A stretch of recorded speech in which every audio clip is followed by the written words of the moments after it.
there. Thank you for inviting me to hang out with you. I'm Sarah Wendell from Smart Bitches Trashy Books, and this is episode number 406 of Smart Podcast Trashy Books. Today, Tara and I are speaking with Maggie Tokuda-Hall, who is the author of the new book, The Mermaid, the Witch, and the Sea. We loved this book, which you may have seen in our review online. So we talk about who and what inspired her to write this book, how she explores gender identity and pirates, and how stories define us. Now, I want to note that there are incidents of torture and violence in the book, and we mention them during the conversation on and off. Just be warned about that. I will have links in the show notes at smartbitchestrashybooks.com/podcast as to where you can find our review and a copy of the book for your very own if you haven't already. This episode is brought to you by Wind River Undercover by Lindsay McKenna. For native Guatemalan Ana Navarro, nothing is more satisfying than capturing drug traffickers for the U.S. DEA. Her career has always been her focus, but just as she's beginning to yearn for something more, she's given a brand new assignment with DEA agent Gabe Whitcomb. In his well-worn Stetson and boots, he's part cowboy and part law enforcement. But desire has no place on a job as dangerous as this one, because the drug lord that they're after is the violent fugitive who killed her father. Gabe's worked some treacherous assignments in the past, but this one raises every alarm.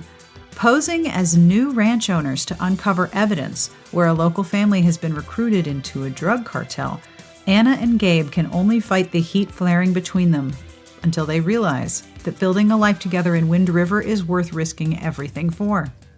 Each installment of the Wind River Valley series has landed on the Publisher's Weekly bestseller list, and the last 4 were USA Today bestsellers. Join a growing readership in love with Wind River Valley from a writer known as the Top Gun of women's military fiction. Wind River Undercover by Lindsay McKenna is available now wherever books are sold. For more information, visit kensingtonbooks.com. This episode is also brought to you by Ritual, a daily multivitamin obsessively researched for women. Ritual is vegan-friendly, sugar-free, non-GMO, gluten-free, and allergen-free, and all the sources for the 9 nutrients inside are provided for you to read and research on your own. Ritual is designed to be an easy way to build a daily ritual. A subscription box of vitamins arrives on your doorstep. Your next bottle will arrive just as you finish the last one. If you have been thinking of investing in your health, it's only $1 per day to have your daily multivitamin delivered. Ritual is offering you 10% off your first 3 months. Fill in the gaps with Essential for Women by visiting ritual.com/Sarah to start your ritual today. That's 10% off during your first 3 months at ritual.com/Sarah. I want to say hello and thank you to our Patreon community who are unquestionably fabulous and tirelessly excellent. If you have supported the show, thank you. You're making sure that every episode is accessible to everyone and you keep the show going each week. If you would like to join our Patreon community, have a look at patreon.com/smartbitches. And I have one more thing to tell you about on my list here, handy dandy, right next to my microphone. You should see me. I'm totally curled up in a chair. I have a blanket. It's supposed to be spring. It is not spring. There's pollen and it's cold. I find this very insulting. But I have another thing to tell you about. If you are looking for a fun way to pass the time in the quarantimes while engaging your brain and enjoying a fun and adorable story, your answer is Best Fiends. Best Fiends is a casual game that anyone can play, though it is made for adults. Each level is part of a larger story, so each puzzle you solve advances you to the next one and reveals more of the story to be told. Leveling up is a lot of fun. Each challenge you beat, you kind of want to beat the next one. And as I've mentioned, I ended up playing a whole bunch of levels while waiting for our takeout one week, and it was a really fun way to hang out. I had bugs. I had swiping puzzles. I had characters talking to me, and I wanted to beat the next level. I can't tell you how much. So engage your brain with fun puzzles and collect tons of cute characters. With over 100 million downloads, trust me, this 5-star rated mobile puzzle game is a must-play. Download Best Fiends free on the Apple App Store or Google Play. That's friends without the R. Best Fiends. I will have links to all of the books we mention, and there are many, and I will have links to the book that we're talking about because you're probably going to want to read it after this conversation. But don't worry, this conversation is largely spoiler-free, as all of us were trying very hard not to spoil key elements of the book, while also talking about it and hopefully giving you an interest in reading it. So don't worry, we're not going to spoil any of the major details. I will end this episode with a terrible joke that was provided by Lisa from our Patreon, and it is so bad. I love it so much. So don't miss that after the episode. But now, let's get started on with Tara and my interview with Maggie Tokuda-Hall.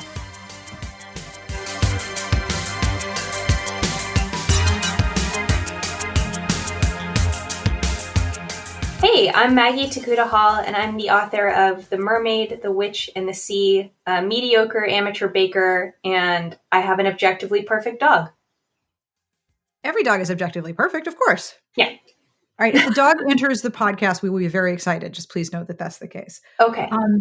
So when the idea was proposed to me that we interview you, and I reached out to Tara, and I said, Tara, would you like to talk about this book? I don't know if I can fully articulate how excited Tara was about this whole idea. That's not fair. Then, I was super chill. I was really cool about it. How dare you? No, her inner 13-year-old and my inner 13-year-old were not really well contained at this point. No. So congratulations on the book. Congratulations on publication. Thank you.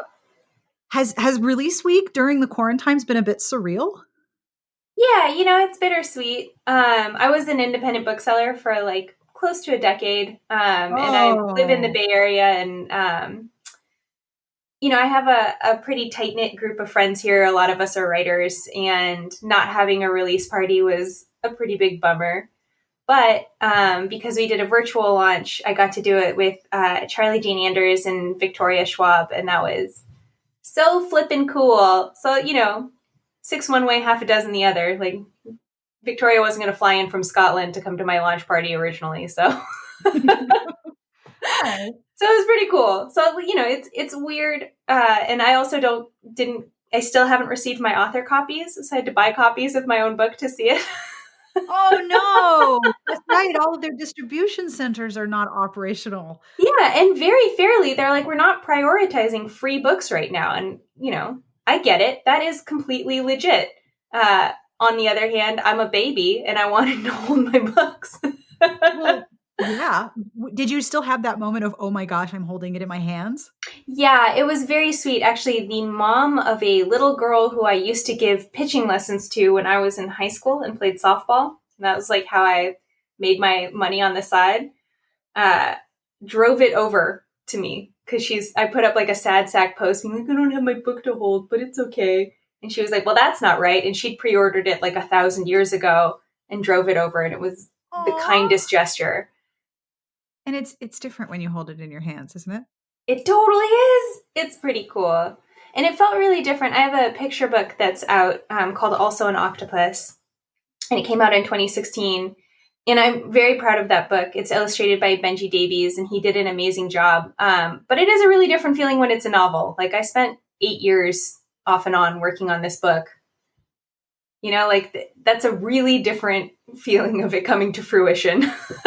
The first question, Tara, and I wanted to ask you is, you just mentioned you were working on the story for 8 years. What led you into this story? Was there something that created this world, or were you just like, gender fluid pirates, the sea, that I'll just escape to that world for a while? It definitely didn't start like that. So I mentioned I was an independent bookseller for 1,000 years, give or take.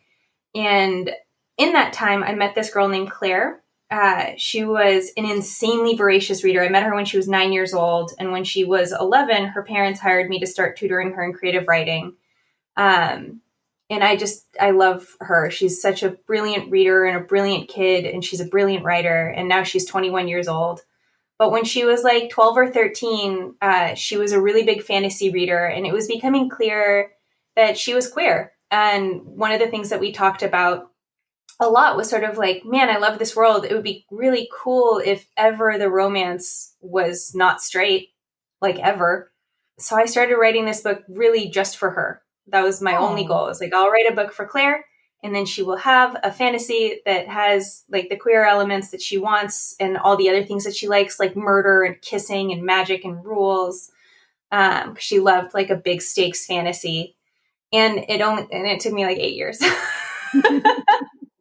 So I didn't really like nail it for getting it to her as a child, but that's how it started. And then I really finally finished the first draft while I was traveling with my husband. I quit my job at Apple at the time, and we drove down the west coast of South America for like a year and a half.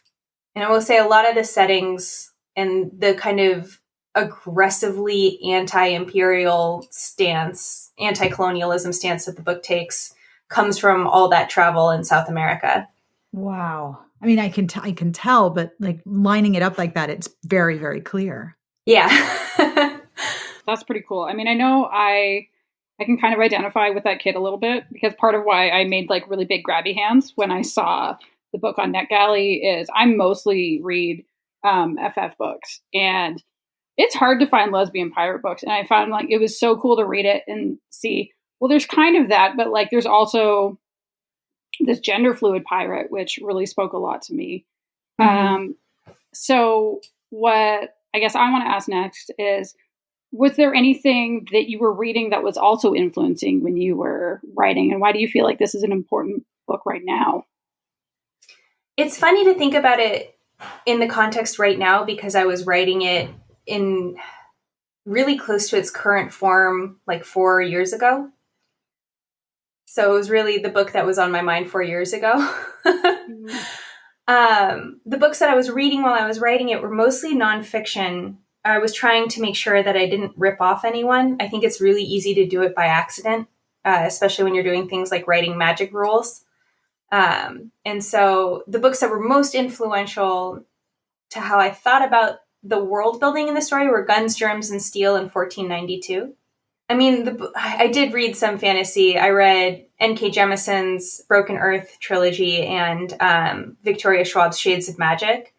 And it was a real priority of mine because I respect and love those books so much to make sure I wasn't stealing from them. Like every day was like a gut check of like, you didn't steal anything, did you? Like a dummy. So, because those worlds magic, you just hear them and you're like, yeah, that makes sense. Like, yeah. That's how magic works, and I believe it. Yep. You know, so so those books were influential in their way as well, of being like, I wanted it to feel the way that those books did, but be entirely its own, so that neither of those authors would ever pick it up and be like, this bitch.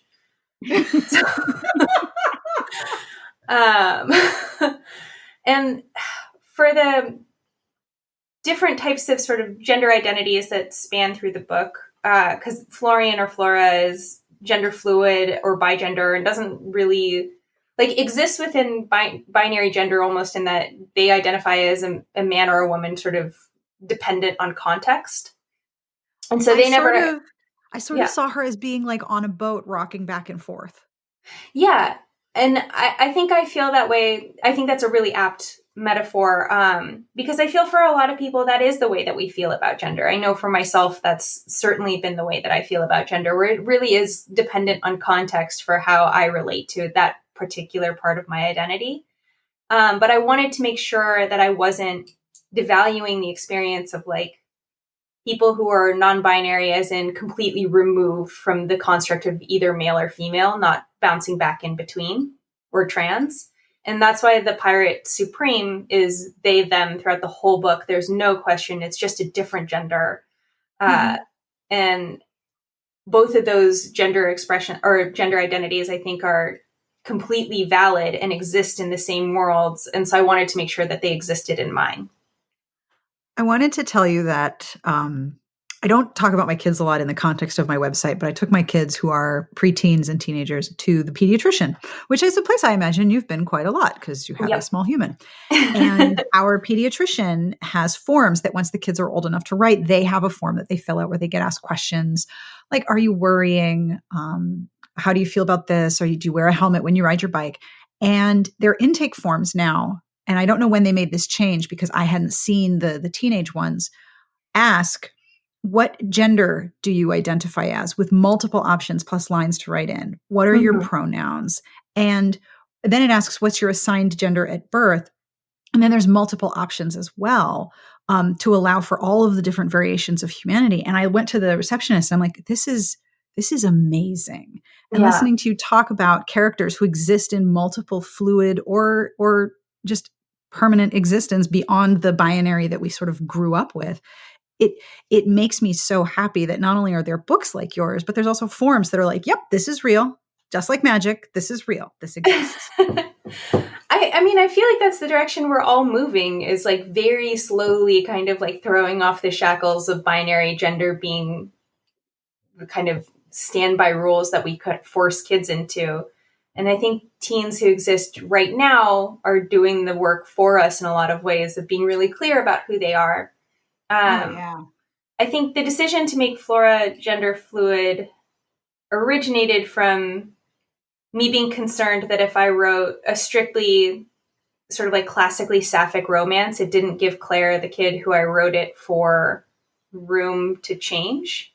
Mm-hmm. It really did kind of grow out of wanting to make sure that she felt included no matter who she decided she was or found out she was. One of the major themes in the book is story. And there's one section I highlighted the absolute heck out of in my digital copy, the idea of know your truth, not your story, which was like the literary equivalent of being punched in the rib cage. like, ouch. Okay, yes, understood. And in the book, there's the idea of how you shape your story, and that there's magic in the ability to shape your story and then shape the story that other people tell about you, even if that's not entirely the truth. And there's so many layers about knowing your story and knowing your truth. Was that something that you'd thought about before writing, or did that evolve out of the book? Or is that something that like what I call the crock pot in the back of my brain? Did that your unconscious come up with that? Because it's really resonant and it folds back on itself so many times in this book. Yeah. It's just an idea I'm obsessed with. It's not even in the back of my mind. It's something that I think about constantly. You know, when you meet somebody and you can tell that their personal mythology is something that you just don't understand. Yes. Yeah. Or you're like, wow, the story you have created about yourself, I have absolutely no concept of how it relates to reality in any way. And it's not that reality is some kind of objective truth, but, you know, I would say most people you meet kind of hover in the Venn diagram of the story they've created about themselves and what other people would accept as reality. It's not a complete overlap, but it's like, you know, they're close. And then you meet people where they're completely separate, like they're just two circles sitting next to each other. Yes. And so that way of thinking about people didn't come out of this book. It's something that I think about all the time. And I think that is by merit of coming from a family full of storytellers. Everyone in my family, both sides, are like extremely adept at telling stories. And that was the way that we related to each other. And there are stories that we tell about our own family. There are stories that sort of like persist about each one of us that somehow define us in the way that the rest of the family sees us. Like, for example, when I was a little kid, I played that card game War with my grandfather. You know, it's like the dumbest game. And I guess I looked at him at some point when I was like 4 or 5, and I was like, I love you, Grandpa, and I'll even love you if you win. And that was like the story that he loved to tell about me. And it became kind of like the story that in some way defined my character. And I think even at a pretty early age, I was like, oh man, that's hilarious that I said that. I'm objectively awesome. But like, that's not necessarily like really who I am in a full way. It's just this kind of story that we tell about me. Mm-hmm.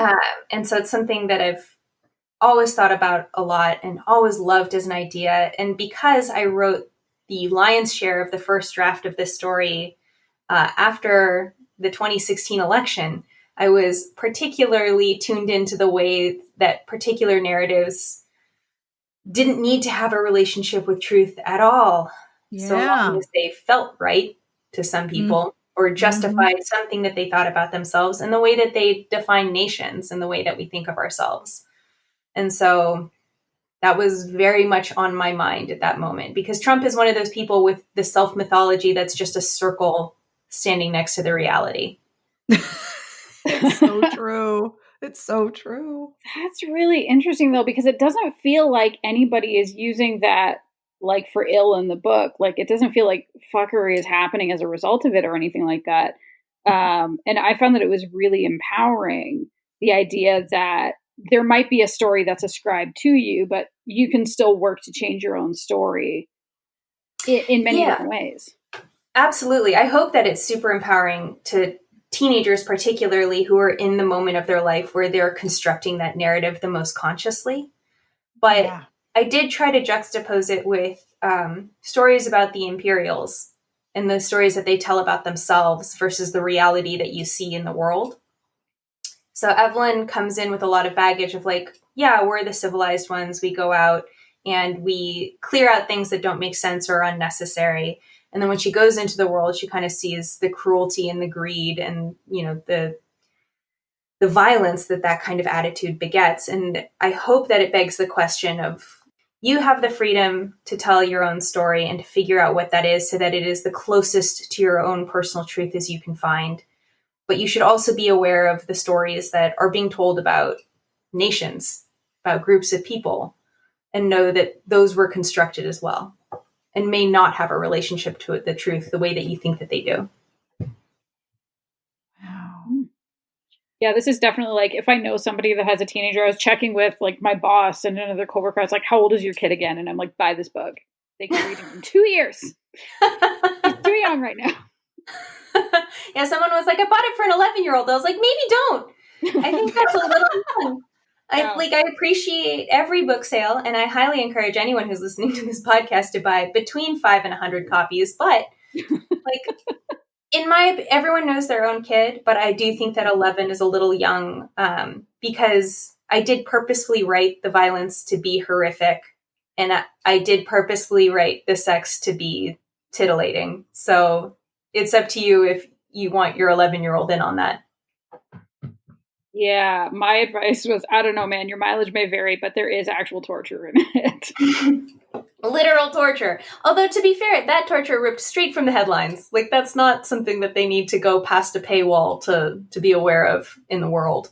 No, and also there's like a throat slitting in chapter 1. Yeah, it is right like, off the bat, you know what you're getting. Yeah, I did. That was actually a very conscious craft choice because I knew there was going to be violence in the story. So I wanted to turn off anyone who was not into that right away. Yeah. Just like, hey, okay, this is the world we're in right now. If this is too much, it's time to go home. And that's totally fair. I don't think anyone should have to read about violence that doesn't want to. So I wanted to be clear. That was the closest I could come to a content warning on the cover. Just page 1. One thing I've been wondering, if you don't mind clarifying, is just how old is Flora at that point, and how long are they actually on the ship for? Like, I haven't really been able to tell like how long that is and what ages she is at different points. Yeah. So Flora doesn't know how old she is, but I always imagined her to be 15 or 16 and having come aboard the ship when she was 11 or 12. So the scene that takes place in the prologue would be when she's like 13. Yeah, I know. It's grim.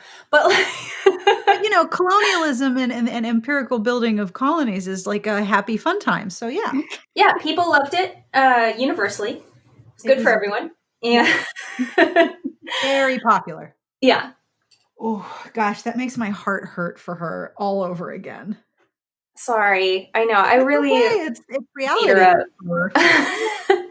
So I want to ask you about the portrayal of gender, and it's really amazing to me because I just received an email very recently from a listener to the podcast who is not only looking for more non-binary representation in romance, but also looking for non-binary representation that's not one particular flavor of non-binary, which we've already talked about. And it is so lovely to get a request that's very specific and be like, I know exactly the book you need. Just make sure I know how old you are, you know, reading wise. With Flora's shifting gender and the just Pirate Supreme is the greatest gender neutral title. Thank you. God, that was such a hard title. I tried so many and none of them worked.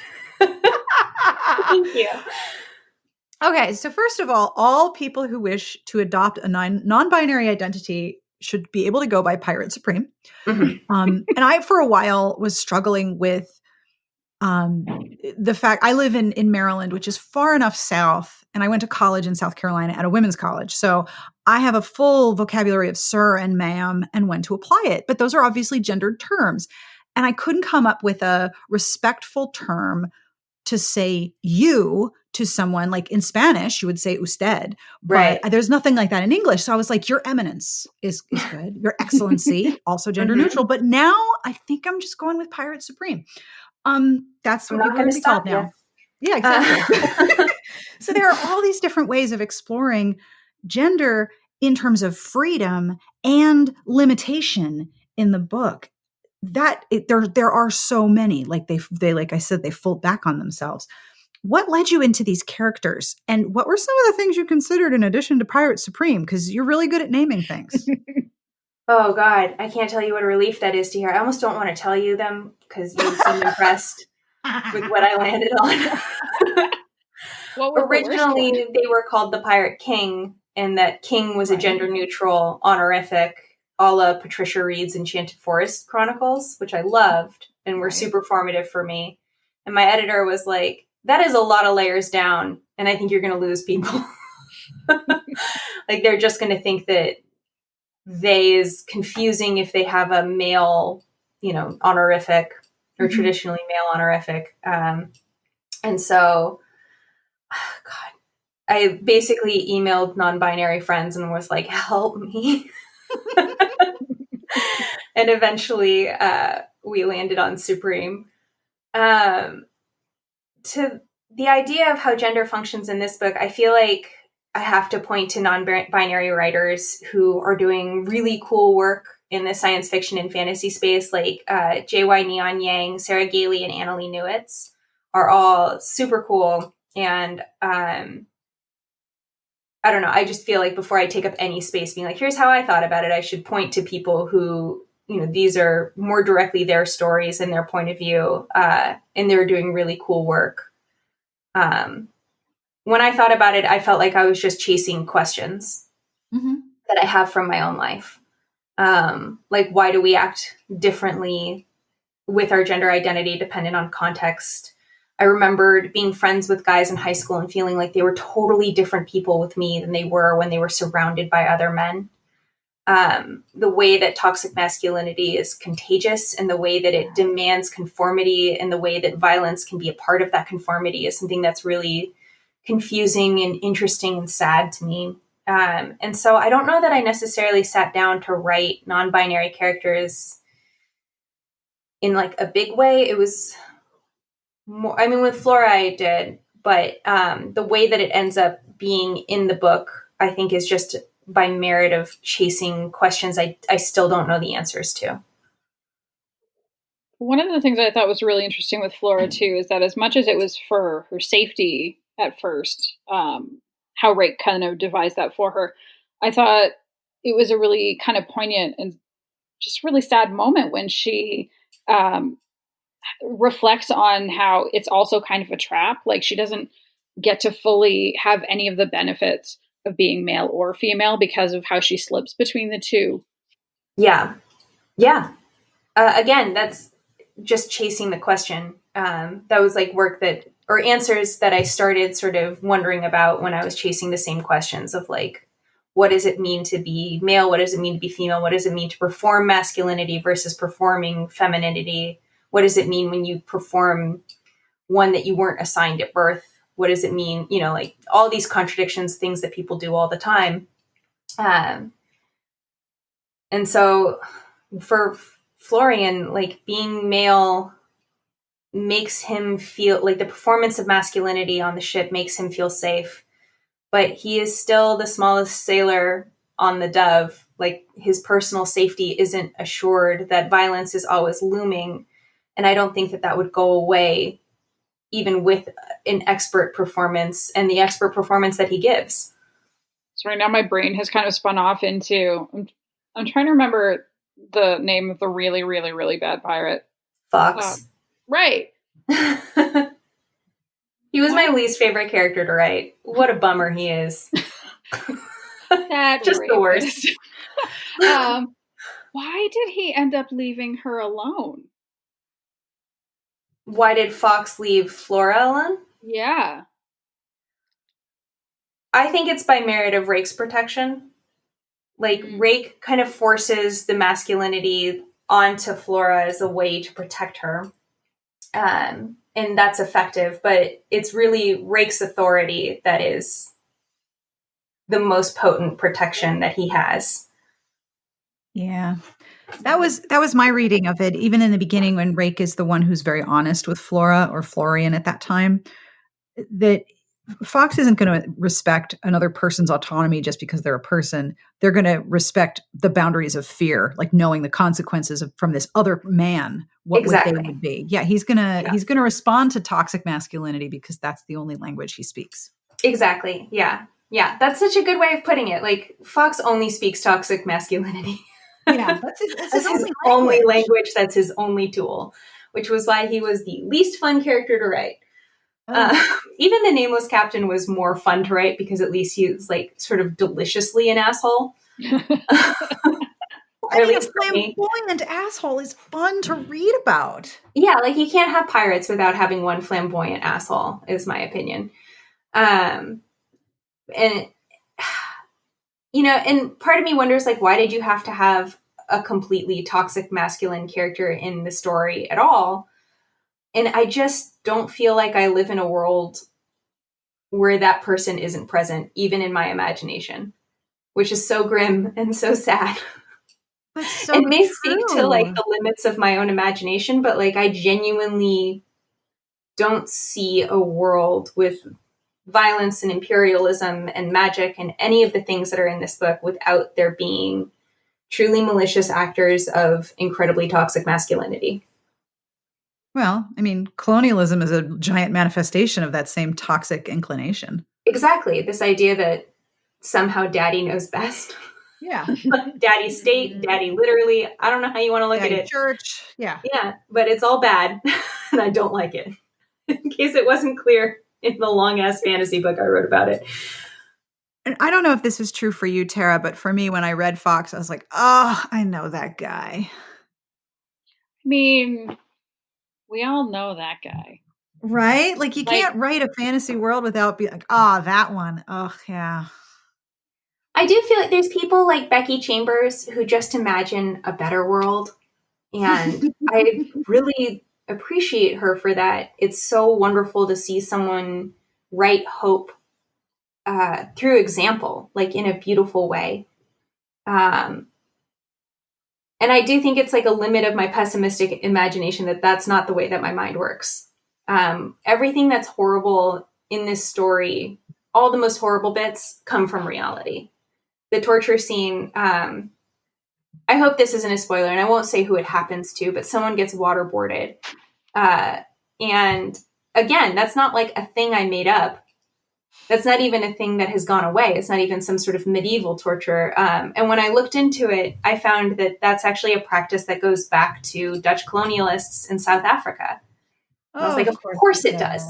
Of course it does, because colonialism begets such incredible and unfathomable violence.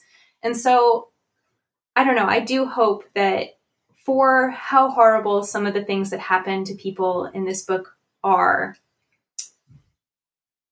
people are able to remember, A, that most of those things come from reality, and that B, they have some limited amount of power in trying to stop it. Like teenagers have that power because they're the leaders of the next generation. And I don't know that future presidents are necessarily reading my wonky fantasy novel, but if they are, I hope that they come away with it with like a real earned horror at violence and at state violence. Well, and even I think some of the not necessarily explicit violence, but there is some stuff there too around like how easily Evelyn is sold off by her parents and how disposable she is. I'm trying to think how to say this without getting into spoilers. Well, I mean, disposable by her parents, but also like when you finally meet her fiance Callum, there's really something there around like, does anybody hit her? No. But like, she is being given away for really kind of crass means. Yeah. I don't want to get into spoilers either, but the way that her value is considered in the world, I think is an act of violence as well. And I think is an extension of the way that patriarchy can be violent to women without ever raising a hand. And that is also something I think about a lot in life and in writing, a long book that is hopefully meant to deflate some of what patriarchy has taught us about imperialism, about men who know best. And so I hoped with Evelyn's arc, I'm trying to say this carefully too, so that it doesn't give stuff away, but that she provides a way of looking at how you could be surrounded by patriarchy for your own whole life and still be able to poke holes through it. I wanted to ask, where did the idea of packing up her stuff in her coffin? History. Again, I sorry. thought so. I was going to ask, like, what's the source on that? That is from a ghost tour I took in New Orleans. Hot damn. I know. This is so like, did I ever research it to verify it? No. Do I believe it's true? I'm gonna. So I took this ghost tour and they were saying that French girls were shipped over to New Orleans to meet their husbands, and their families would pack all their shit in a casket to prove that they were serious about the like till death do us part aspect of marriage, as like a show of good faith. But on the other side, people would see these empty coffins being unpacked and then brought into homes. And that's where the idea of there being vampires in New Orleans came from. What? Whoa. I know. Again, did I ever verify this? No. I just thought it was so cool that I'm choosing to believe that it's real. Whoa. Yeah, okay. But that idea of like, we're giving you away, but forever, and your death is a part of that, I thought was such a on the nose way of thinking about patriarchy that I had to steal it. Yeah, there's definitely no greater, like, you're not welcome back. There's no take backsies on this marriage. Yeah. Forever. So, I totally stole that from a ghost tour. Jeez. Highly recommend stealing material from ghost tours. There's always amazing stories. When we're allowed to go on ghost tours again someday. Oh, yeah. Sorry. So your book follows different perspectives at different times, including, I was delighted to see that we get to actually get the perspective of the sea itself. But there really are like a handful of different characters. So why those characters, and why does it shift between them?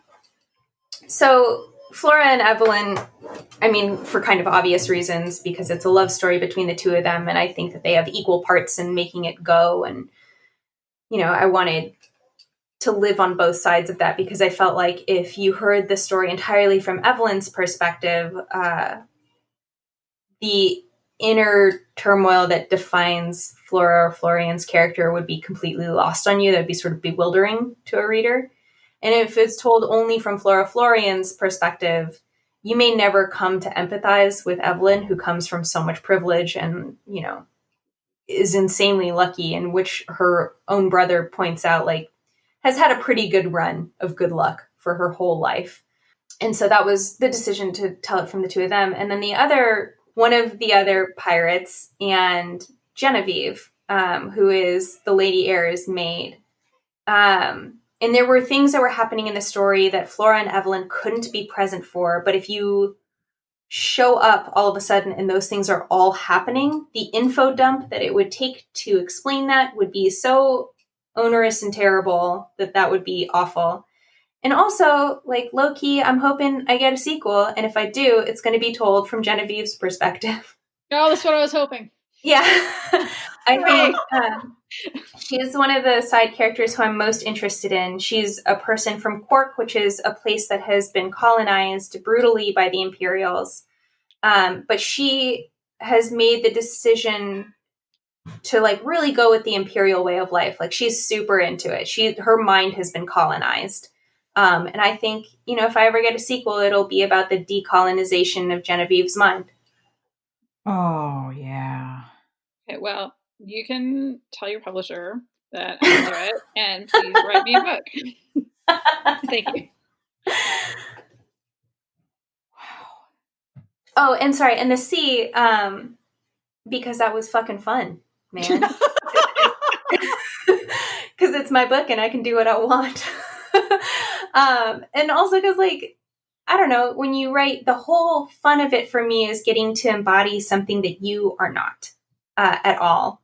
Like, it's an exercise in extreme empathy in a lot of ways. And so writing the sea was always the most fun for me because it was the least of myself and the most demanding of sort of the limits of my own imagination that I could muster. And so I had a ton of fun writing those scenes.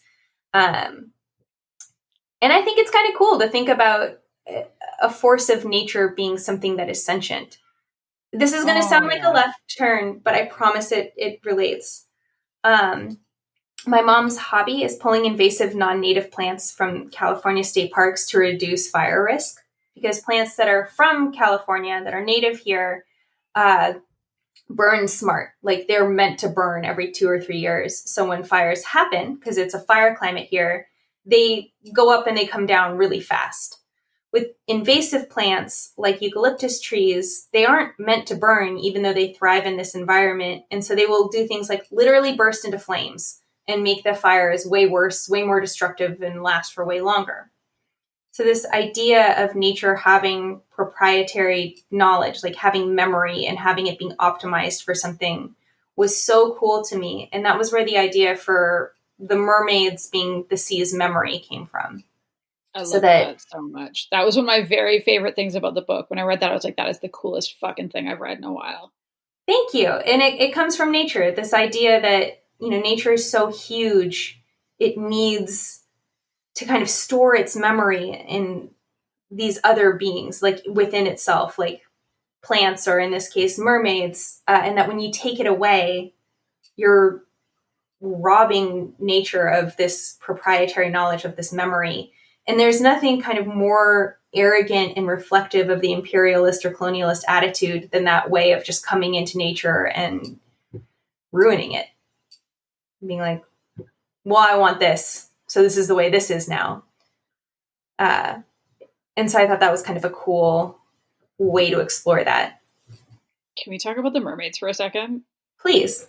Because they are not beautiful like Ariel and her sisters. No. I am a huge fan of grotesquerie, just in general. But I'm particularly a fan of it when it subverts things that are traditionally associated with male gaze and desire.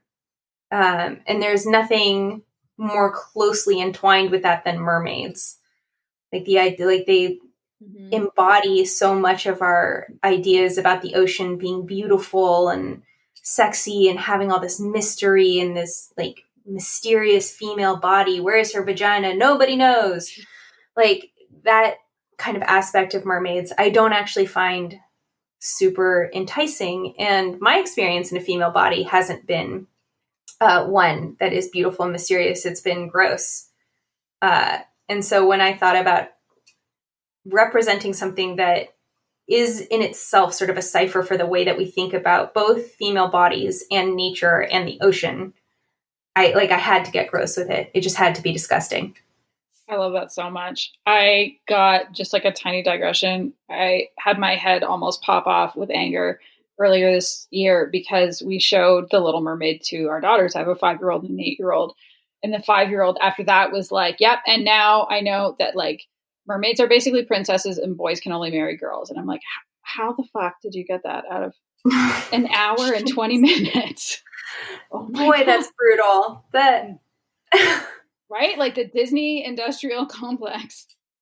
There's a really great parenting book called Cinderella Ate My Daughter that I highly recommend by Peggy Orenstein, who wrote Girls and Sex and Boys and Sex. I think she's the most brilliant writer about parenting and gender. She's great. I highly recommend it. And she specifically talks about Disney movies. I'm sending myself a sample right now. Thank you very much. Mm-hmm. So yeah, I'm kind of excited for, my kids are obviously way too young for your book right now, but I cannot wait until they're old enough because it's exactly the sort of like, I want them to read books that not only lay out, this is what the patriarchy is doing and what it means for you. And we've already started having those conversations with my 8-year-old where it's like, I'm really sorry, but you're going to be treated as less than a person by a lot of people because you're a girl. And so to have these other books that are there that can just really sort of flip a lot of those ideas on their head or give the finger to it, I think is really, it's exciting for me as a parent because I definitely didn't grow up with those books as a little girl in the 80s. Nope. I mean, no, neither did I. And that was the impetus for writing it a lot was really for Claire, was for a child that I saw was specifically asking for them. Thank you, by the way. That's incredibly kind to say. I really do hope like anyone feels like they see themselves in the story, but particularly teenagers. Yes, which is absolutely a theme in the book. Also, recognizing when you're wrong or that there is the possibility that you're wrong. Mm. Because for some characters in your book, they're never wrong. They can't be wrong. Wrong? Not a thing. Not a thing. I feel like that's how most of us feel, right? Like we're like, yeah. I'm doing my best all the time. And I don't know. I also feel like I'm wrong all the time. So I don't know that I could write a book where characters weren't wrong.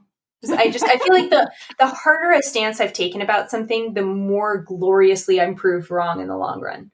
Oh, yeah. Oh, yeah. It's like the feeling of righteous indignation is a rare thing. You get that like once or twice in your whole life. Right. And then it's ultimately, very rare. Like years later, you're like, oh, it was me. Yeah. I guess I've just put my foot in it enough times in my life that's something that I carry with me all the time. Oh, for sure. Do you have a favorite scene from this book? Is there one that you go back to that you really love? Hard question. Totally. Yeah, no, it's just, there's like different ways to answer it. Cause there's the scene that started the whole book, which is, the scene with the mermaid being brought on board and Evelyn yelling at everyone to send it back, to put it back in the ocean, to save it. And so I always have a fondness for that scene because the whole story wouldn't exist without that. And that was where, for me, everything started. But the scenes that I probably had the most fun writing, the witch Zenobia was the character who I delighted in writing the most. And she tells stories to explain how magic functions in the world. And her stories are their own kind of magic. And those stories were the most fun to write. Those were always like a real pleasure for me. So I always ask this question. What books are you reading that you want to tell people about? Okay. So I'm reading The Proposal by Jasmine Guillory, and everything by her is always a delight, and this is no exception. I just finished The Honey Don't List by Christina Lauren, which was also super fun. They're my favorite rom-com team. Like I read everything that they write. Sorry, I assumed you wanted to hear about some of my romance recommendations. I'm also reading When We Were Magic by Sarah Gailey, which is brilliant and has one of the best opening paragraphs of any book I've ever read. Oh, I have that on my TBR. Thank you for the rec. It's so good. Yeah, it's like exceptionally good. And then I recently read Vicious by V.E. Schwab. and it was a delight. It held my attention even though I only have like 5 minutes to read at a time right now because, as I mentioned, I have an almost 3-month-old baby. So getting back into reading has been like a struggle, and that book fixed the struggle for me. And I didn't read it super recently, but just because every chance I have to scream about it, I do. Say Nothing, by an author whose first name I always forget, but his last name is Keefe, is the story of one murder in Northern Ireland, but more grandly about the way that British forces colonized or like tried to keep Northern Ireland colonized. And I think if any of the themes are interesting to you from this book, that is a really great book to read to see how they are true in history. And that's also true for Guns, Germs, and Steel in 1492, which I think also provide like a pretty good idea of that. Also an Indigenous people's history of the United States, which I didn't read, I'm embarrassed to say, until after this book was long done. But is very helpful for understanding the way that colonialism works. Thank you so much. That's okay. Not only is that a great list, but like I am now so excited to read the Sarah Gailey book. Oh my God. Literally everything by Sarah Gailey is perfect and wonderful, and I love it. So if you haven't read Upright Women Wanted, that's also an awesome one. That's short and fun. And the American Hippo series is on audio, and the guy who reads the audiobooks has like the greatest, graveliest voice. And so amazing audiobooks also, if you need an audiobook recommendation. Because I usually do one paper book, one electronic book, and one audiobook at a time. So I always need audiobook recommendations. Oh, cool. Tara, anything you want to add? No, just thank you. This was so much fun, and I'm sorry if I embarrassed myself. How would you have even? Low-key embarrassing of yourself I've ever seen. I don't know what you possibly could have done that would have been embarrassing. And as a person with zero chill, I would just like to say you acted very chill. Oh, thank you. It's that Canadian something. I don't know. Thank you so much for having me here. It's always a pleasure, but I love your guys' site, so it really made my day to get invited onto the podcast.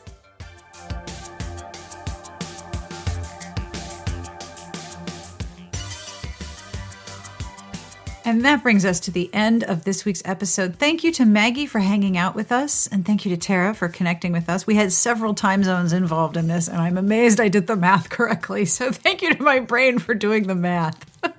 If you would like to get in touch with us, you can email me at sbjpodcast@gmail.com. I love hearing from you, and so many of you have sent me recipes. Not just like what to do with all of my extra eggs, but like, hey, would you like to make this cake? Here are some brownies. Oh, dude, I think I might have to put together another food porn episode because it's amazing with the recipes you're sending me. Thank you. And if you want to call and tell me a bad joke, you can do that too. 1-201-371-3272. Yes, that's right. Leave me a message. Tell me a bad joke. I love those. I have one in just a moment. It's terrific how bad it is. I want to thank Kensington Books, publisher of Wind River Undercover, for underwriting part of this episode. You can find out more about Wind River Undercover at kensingtonbooks.com, and I will have links to the book in the show notes as well. Thank you also to our wonderful Patreon community for keeping the show going each week. If you would like to have a look at our tiers, rewards, and our funky fun feed of upcoming interview gossip that I have shared. Well, it's not really gossip because it's like they know they're going to be on the show. But when I have upcoming guests, I let the Patreon community know because they have brilliant questions. If you want to join the group, patreon.com/smartbitches. I will have links to all of the books we mentioned. I know there were many of them. Fear not, they will all be in the show notes. You can go shopping. And I always end with a bad joke. And it is time for the bad joke. Are you ready for the bad joke? It's real bad. This is from Lisa, who is part of our Patreon. And Lisa, you're amazing. This is incredible. You ready? It's really bad. Who can drink 5 gallons of fuel without being sick? Who can drink 5 gallons of fuel without being sick? Jerry can. I love it so much. It's so bad.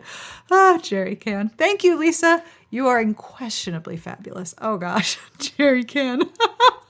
On behalf of all of us here, we wish you the very best of reading. Thank you for inviting me to hang out with you each week. I am honored to keep you company during the quarantines. Smart Bitches Trashy Books is part of the Frolic Podcast Network. You can find more outstanding podcasts to subscribe to at frolic.media/podcasts.